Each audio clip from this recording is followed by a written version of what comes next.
Barrister Asaduddin Owaisi MP व सदर कुल हिंद मजलिस इत्तेहादुल मुस्लिमीन ने कर्नाटक में मजलिस के इंचार्ज कौसर मोहिउद्दीन के साथ हुबली की दरगाह हज़रत सैयद फ़तेह शाह रहमतुल्लाह अलैह पर हाज़िरी दी।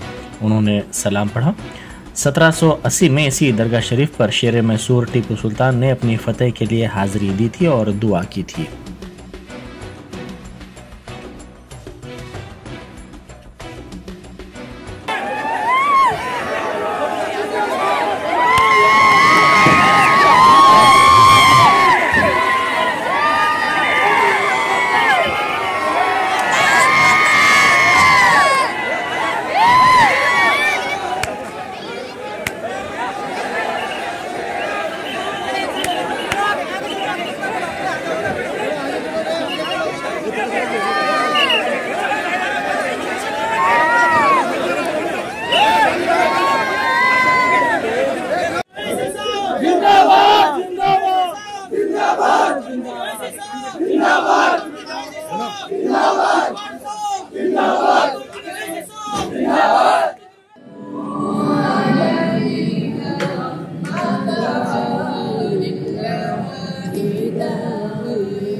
या रसूल सलाम